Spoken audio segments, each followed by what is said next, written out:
السلام علیکم، میں حکیم محمد مدثر، آپ کا استقبال ہے چینل صحت کی نعمت میں۔ آج ہم اس ویڈیو میں اس بارے میں بات کرنے جا رہے ہیں کہ کس طرح ایک شخص کو پری ڈائیبٹک کی حالت سے ڈائیبٹک کی حالت میں جانے سے روکنے میں مدد کی جائے۔ یہ ایک بہت اہم اصول ہے، اسے اچھی طرح سمجھیں۔ پری ڈائیبٹیز اور ڈائیبٹیز میں کیا فرق ہے؟ پری ڈائیبٹیز اور ڈائیبٹیز کے درمیان فرق کا تعلق آپ کے بلڈ شوگر سے ہے۔ پری ڈائیبٹیز میں بلڈ شوگر 100 سے 125 کے درمیان رہتا ہے۔ ٹیسٹ A1C کا رزلٹ 5.7% سے 6.4% تک، اور ڈائیبٹیز میں بلڈ شوگر 126 اور اس سے زیادہ رہتا ہے۔ A1C میں 6.5% اور اس سے زیادہ۔ عام حالات میں خون میں شکر کی سطح تقریباً 80 ہونی چاہیے، جو کہ آپ کے تمام خون میں تقریباً 1 چائے کی چمچ چینی کے برابر ہے۔ آپ کا جسم یہ چینی خود بنا سکتا ہے، آپ کو کوئی چینی استعمال کرنے کی ضرورت نہیں ہے۔ اوسط فرد روزانہ تقریباً 31 چائے کی چمچ چینی کھاتا ہے، جو زیادہ تر کاربوہائیڈریٹ سے تبدیل ہوتا ہے۔ آپ یہ سن کر پریشان ہوں گے کہ کون 31 چائے کی چمچ چینی کھاتا ہے؟ کوئی بھی اتنی چینی نہیں کھاتا، لیکن کاربوہائیڈریٹ جیسے روٹی، چاول، بن، بریڈ، بسکٹ یہ زیادہ کھاتے ہیں تو یہ تبدیل ہو کر چینی میں تبدیل ہو جاتی ہے۔ انسولین ایک فلٹر کے طور پر کام کرتا ہے جو اضافی شوگر کو خون سے باہر رکھتا ہے۔ جب ہم اتنی کاربوہائیڈریٹ اور چینی کھاتے ہیں تو اس کے باوجود ہمارا بلڈ گلوکوز لیول کیوں نہیں بڑھتا؟ کیونکہ جسم اس کو بڑھا ہوا رکھنا نہیں چاہتا، تو انسولین پیدا کرتا ہے۔ انسولین بلڈ سے شوگر کو نکال کر سیلز اور ٹیشوز میں داخل کرتا ہے، اور جو ایکسس ہوتا ہے اس کو گلائکوجن کی شکل میں سٹور کرتا ہے، اور اس سے بھی زیادہ ہو تو اس کو فیٹ میں تبدیل کر دیتا ہے۔ جسم خون میں شوگر کی زیادہ مقدار نہیں چاہتا۔ آپ کا جسم اضافی شوگر کو خطرناک سمجھتا ہے۔ اگر کوئی شخص بہت زیادہ کاربوہائیڈریٹ کھاتا ہے اور بار بار کھاتا ہے تو اس میں انسولین کی بڑی مقدار خارج ہوتی ہے۔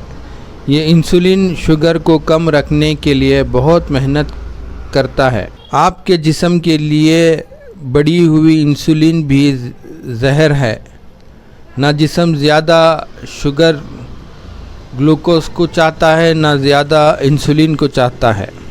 لہٰذا آپ کا جسم مزاحمت پیدا کرتا ہے، یعنی ریزسٹنس پیدا کر کے انسولین کو کم کرنا شروع کرتا ہے۔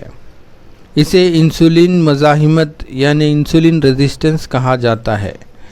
جسم جو ہے اپنے آپ کو بیلنس کرنے کے لیے اگر شوگر زیادہ ہو رہی ہے تو انسولین بڑھاتا ہے۔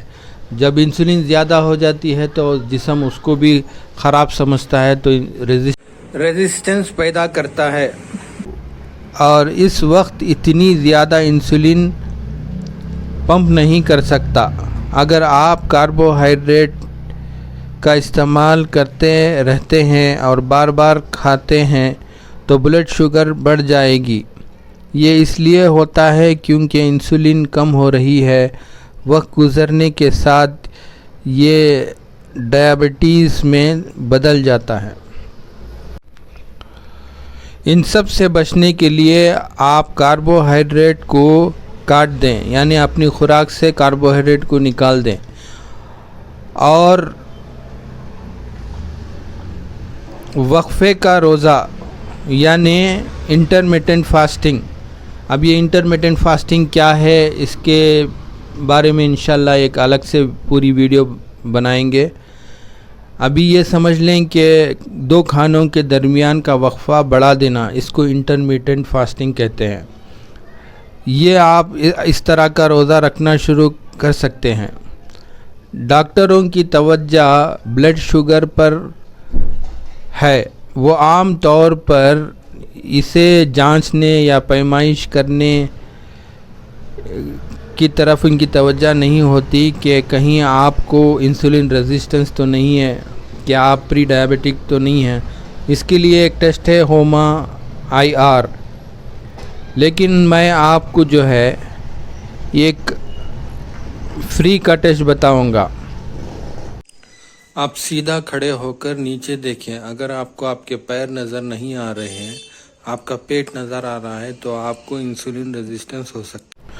90% لوگ جو انسولین مزاحمت یعنی انسولین ریزسٹنس کا شکار ہیں، وہ اس کو جانتے بھی نہیں۔ انسولین مزاحمت یعنی انسولین ریزسٹنس کی علامات: بھوکے ہوئے بغیر زیادہ دیر نہیں رہ سکتے، یعنی آپ کو 2 کھانوں کے درمیان بھی اگر بھوک لگ رہی ہے، کچھ کھانا ہے آپ کو، تو ایک علامت ہے۔ دماغ دھندلا ہونا یعنی برین فوگ، مطلب آپ کو یادداشت کا مسئلہ ہے، کنسنٹریشن کا مسئلہ ہے، تو یہ بھی ایک علامت ہے۔ کریونگ یعنی آپ کو خواہش ہو رہی ہے کہ میٹھا کھائیں یا کاربوہائیڈریٹ کھائیں۔ کھانے کے بعد تھکاوٹ ہونا، پیروں میں جلن چبھن رہنا، بار بار پیشاب کا آنا، بالخصوص رات کو بھی پیشاب آنا، آپ کو انسولین ریزسٹنس ہے۔ ویڈیو پوری دیکھنے کے لیے آپ کا شکریہ۔ مجھے امید ہے کہ اس سے آپ کو یہ سمجھنے میں مدد ملی ہوگی کہ پری ڈائبٹیز سے ڈائبٹیز میں جانے سے کیسے بچا جا سکتا ہے۔